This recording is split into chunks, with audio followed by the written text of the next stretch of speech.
Visual arts are great for creating fun and memorable learning experiences. To get the best out of an arts project, focus on the process, not just the end product. The journey, not the destination. You've got lights and darks, and that's a really good way to show a texture. Wow. By developing a series of lessons, not just a one-off, you will really get the most out of your young learners, allowing them to develop personal skills like perseverance and discipline. How many sides is each shape going to have? 6. So what shape is it? A hexagon, well done.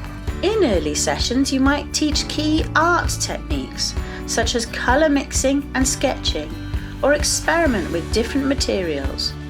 But there could be different setting off points for your art classes. These pupils are collecting images that connect to the word borders.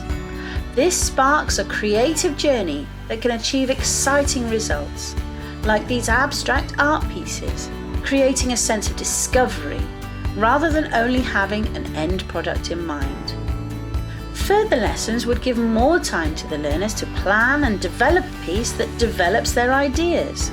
By the final lesson, you could aim to give them a free choice in the materials they use and the art they create, so they really get to use their imagination and creativity.